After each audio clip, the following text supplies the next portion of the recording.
next guest is the iconic Irlene Mandrell. She's so talented that she began playing drums in her star sister's band, Barbara Mandrell, at 11 years of age. At 18, she was a model for CoverGirl. And in her 20s, she was on the Barbara Mandrell and the Mandrell Sisters TV program. And then she was also on Hee Haw for 9 years. You're going to love Irlene Mandrell's story. Later on, we'll conspire as we dream by the fire. Irlene, thank you so much for joining us today. Well, thank you for having me. Irlene, tell us about the Mandrell family singers. Actually, Louise and I, being younger than Barbara, when Barbara really started traveling, well, she started when she was 11. She was a musical prodigy. But when she was a teenager, my dad started a band called the Mandrell Family Band. And my mom learned bass. She had been a keyboard player in her church, well, her brother's church. And so she was a great bass player. And then the drummer that they hired was Ken Dudney, who is now Barbara's husband, has been for, gosh, a long time. So they all went during Vietnam, to perform overseas, and they didn't really go USO. I mean, they went to places that the military didn't normally get entertainment, and it was a little more dangerous. But when they came back, there was so many stories. I think that's where I became like passionate for our military because of what they did and the stories I heard. But Louise and I, in the meantime, started practicing our instruments. I was learning drums. Ken had taught me some things, and then I was staying with, and my dad's brother was he was an architect, but he was also a Dixieland jazz drummer. So he would help me with the drums, and Mom had taught Louise some bass, and she was also learning, now she plays fiddle, but it was violin from school. So we were practicing our instruments. And then after the second tour, Barbara had turned 18 and she married Ken. And she retired from the music business because she became Ken's wife. He became a Navy pilot and got stationed in Washington. So we moved to Tennessee, New Bern, Tennessee, where my dad's uncle was. And it was such a small town for us. It was really different. But Louise said, let's not quit playing our instruments. Let's keep practicing because you know she won't stay retired. And being in Tennessee, when Ken went to Germany, Barbara came to visit, and she and Dad went to the Opry. And she said, I cannot sit out here. I've got to be on stage. So he started managing her, and we moved to Nashville. And then at one point, Barbara said, I don't want to work as a single and just pick up a band. Can you guys be my band? Because she wasn't working all the time. And we could just take off school during that time and work with her. And she hired a guitar player, and I played drums, Louise's bass and fiddle, and Barbara played steel and saxophone and all kind of banjo, all kinds of things. And eventually we started working all the time together. So we weren't really the Mandrell singers, but actually Louise and I were members of the original Do-Rights, which was Barbara's name of Barbara's band. So you started at a very young age. You were playing drums with her like at 11 years of age. I did start, luckily we started learning really, really young. So by the time Barbara needed a band, I guess I was 11. And Louise is 2 years older than me, 18 months, something like that. But we went to Germany, and usually Daddy would go with us. But in this case, it was just the three of us girls and a guitar player, Leon Bollinger. And it was so much fun. So many things happened, picking up instruments and different things that happened on stage that you never knew what was going to go on. One night, I think we were borrowing instruments. My drum, the snare, I was having to hold it on doing a rim shot because it collapsed. And by the end of the show, the bass drum pedal broke, and I was playing like this, but something happened with Barbara's instrument, and Louise's amplifier she was using just kind of started smoking, and anything that can go wrong went wrong. And it turned out, like Louise and I later, we were in the ladies' restroom, and they didn't know we were in there. We could hear them talking, and they said, wow, that was such an exciting show, so different. Like, yeah.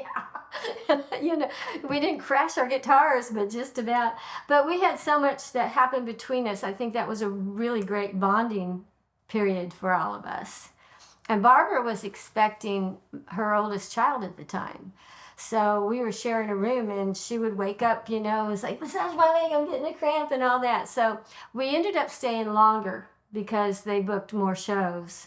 And we'd be on the Autobahn. For you that don't, everybody I think knows in Germany the Autobahn, there's no speed limit. So we're just going from one, we worked all military, so we go from one base to the next. And it was just exciting, but we stayed longer. And by the time to come home, Barbara was pretty far along. So just a funny story I think of when we were over there. She's like trying to suck her stomach in. She didn't want his, you know, Matt to be born in Germany. And so she's saying, they're like, where's your note from your doctor? She said, do I look that far along? And Leon Bollinger, he's great, very country, but he always carried his boot bag so it wouldn't get messed up in the plane, shaped like a boot. And he put it on the counter and he goes, I'm her doctor. What's the problem? And the lady just goes, no, you go home. You just go. So it was fun. There was always something going on.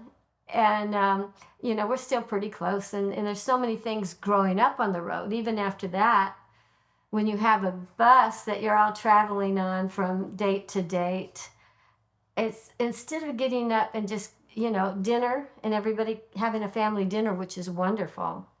You get up in the morning and you go straight to that kitchen nook where everybody's talking, and you sit around and you share and you bond. So it was awesome time, you know, the best, you know, connection for sisters. Yeah, and your sister Barbara was already famous, but then television came calling, and you ended up with a massive television show. Tell us how all of that happened, and you ended up being a big star yourself. Thank you. Actually, then I wasn't working for Barbara. I had left, and I had gotten into some modeling and stuff like that. And Louise had gotten married and then came back, and then she was singing. And so we weren't working together at the time. We would try to see each other now and then. But I actually, during that time, I was married to Rick Boyer. I'm married to Pat Holt now, but we're still good friends. And I was expecting, and I was so excited about having a baby. But I miscarried. I had a miscarriage, and because the baby had been dead for 2 weeks, they said, no, you can't have one right away. And, you know, you get to be in that mother mode. And I'm like, no, I want to have a baby. So I prayed about it. And so as I don't really do now, I kind of made that deal with God, but mainly so, God, so I know what you want me to do. If I'm really not supposed to have a baby right away, I just started modeling. I want some modeling jobs.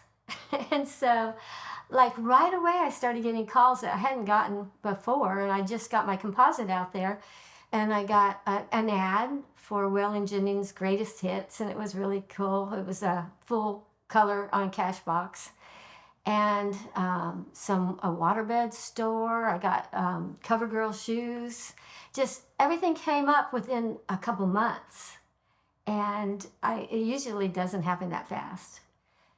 And then I get a call from Barbara that said, do you want to do a national television show with Louise and I? I said, let me see. Yes. And so I'm like, God, thank you. If I had gotten pregnant right away, I couldn't have done the show. My life would have gone a different path. And as it was, after the we had a couple years. The show was doing great, but Barbara had it's a long story, but she had some throat problems at the time, so we had to quit. But I came back and did Hee Haw and all of that, and I decided to start a family, and it was great, especially with Hee Haw, because Sam Labello started Hee Haw, was a creator, Italian, and I said, my dad and Sam and I were talking, and I said, well, one thing, I want to do Hee Haw. I'd done it as a guest. I knew most of everybody on the show, Uncle Grandpa Jones, and we were just really close, and Miss Minnie, but I said, I really want to start a family. And he said, are you kidding? Everybody has kids on the show. What do you think the cornfield's for? You know, we hide behind the cornfield. And I got my own spot, the Cornfield County operator, And I had a shawl, so sometimes I looked a little bigger because I had 2 children while I was on Hee Haw.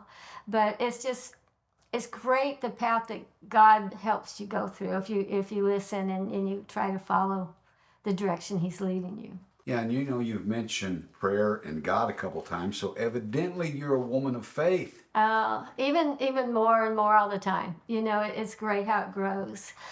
I was raised in a family who believed in Jesus, and when we lived in New Bern, Tennessee, my Uncle Ira was a preacher there, and also my mom's brother, Ralph, where Mom had played the keyboard that I mentioned, being a preacher. And both those churches were great, just country churches where you just sang the old songs and listened. And I know my mom's church being in Illinois, and we were out in California when I was little, but we would make such a long drive, and we would go out to see my grandmother in Fairfield. And I remember that church as a kid more than any of the other churches that we would go to, because before it was just like, get ready, go to church, go to Sunday school, but I don't really have any memories, other than getting ready and going, but not of the church specifically. But when I got to my Uncle Ralph's church in Illinois, it was like my memories of that, I was so young, are great. He had the kids come out and sing for the adults all the time and participate. And it was where Barbara debuted at 4 years old playing the accordion. Because he wanted to involve the kids. And so many of the songs and of course a lot of the town were cousins, because my grandmother had 10 kids and they had kids and my mom was the youngest. So it was like a family reunion anyway. But that was a church that for a childhood that I remember. And then I was like 9 and 10 for Uncle Ira's church. And that's where Louise and I played our instruments in church for the first time. And that was a big deal. I have to say, I loved Uncle Ira, and his preaching, I'm sure, was great, but I loved the music so much because we got to play it. It was fun. Well, you had an experience as a Christian that was really meaningful to you. Tell us about that. Well, and I didn't understand some of this until the last few years. I can't go to Denver where I fell in love with Andrew Womack. And so I took what I could online. So I did the first year of Charis Bible College. And I've learned a lot since that. But even though I knew I had been born again at a very young age, because it seemed like that was I always took Jesus as my Savior. It always was. That part didn't stand out, being born again at that moment. But there was a time, and it was before the television show, but I was late teens, early 20s, something like that.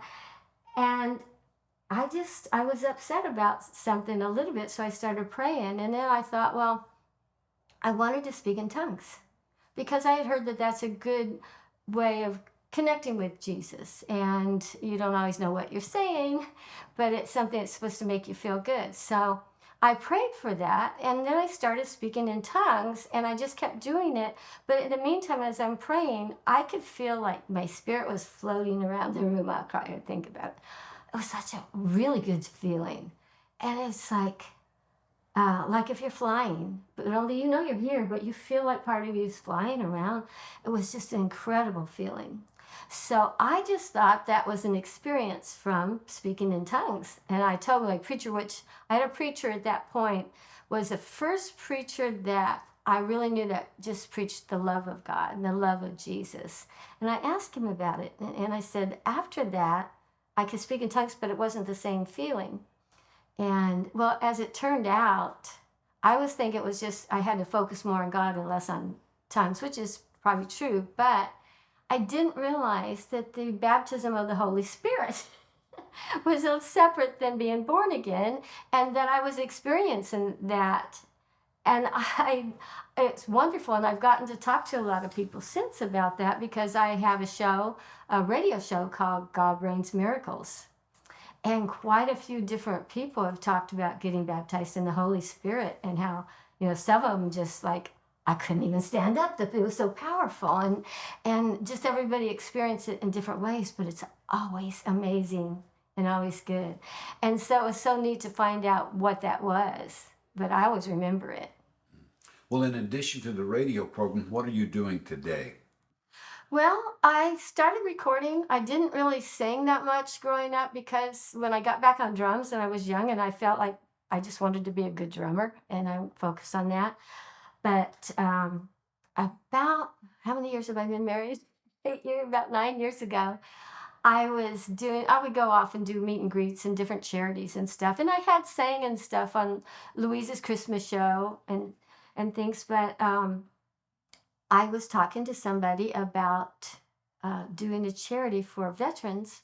And now my husband, but I was dating Pat Holt, and he's a producer. And so someone said, hey, we could do a CD for that and promote that.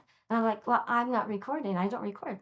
And Pat comes over and he goes, honey, I can help you with that. And because Pat was a Vietnam veteran, and our age, all our dads, I guess, because of World War II, fought. So both of our dads were World War II veterans. So we started this project, making this. It's a CD dedicated to all military veterans and first responders. And we would just be in tears listening to some of the words to these songs. And so we ended up putting that project together. And on some of it, I had my kids singing and my son playing drums. And so on the back of it, it was neat as a first project to have a picture of my kids and me and do that with them. And since then, too, lately anyway, I'm working on, it's spiritual. I don't know how to, there's different categories in religious music. So it's not all down-home gospel. It's, I guess, just Christian, music that touches my heart. And I have released a couple of those, but we want to make an album, spiritual album. And I've done a couple country songs I've recorded. So I don't go on the road in a big bus because I don't want to be gone all the time, because I still have my mom. Pat has recordings that he needs to do, and I have grandkids and my kids, but grandkids that I see all the time, and it's really a blessing. Yeah. Irlene, thank you so much for being so gracious and kind and opening up your home to let us interview you today. It's been a real pleasure. Oh, I'm glad you're here. Thank you. Friends, thank you for tuning in today. We look forward to seeing you on the next episode, Country Stages to Gospel Hymns.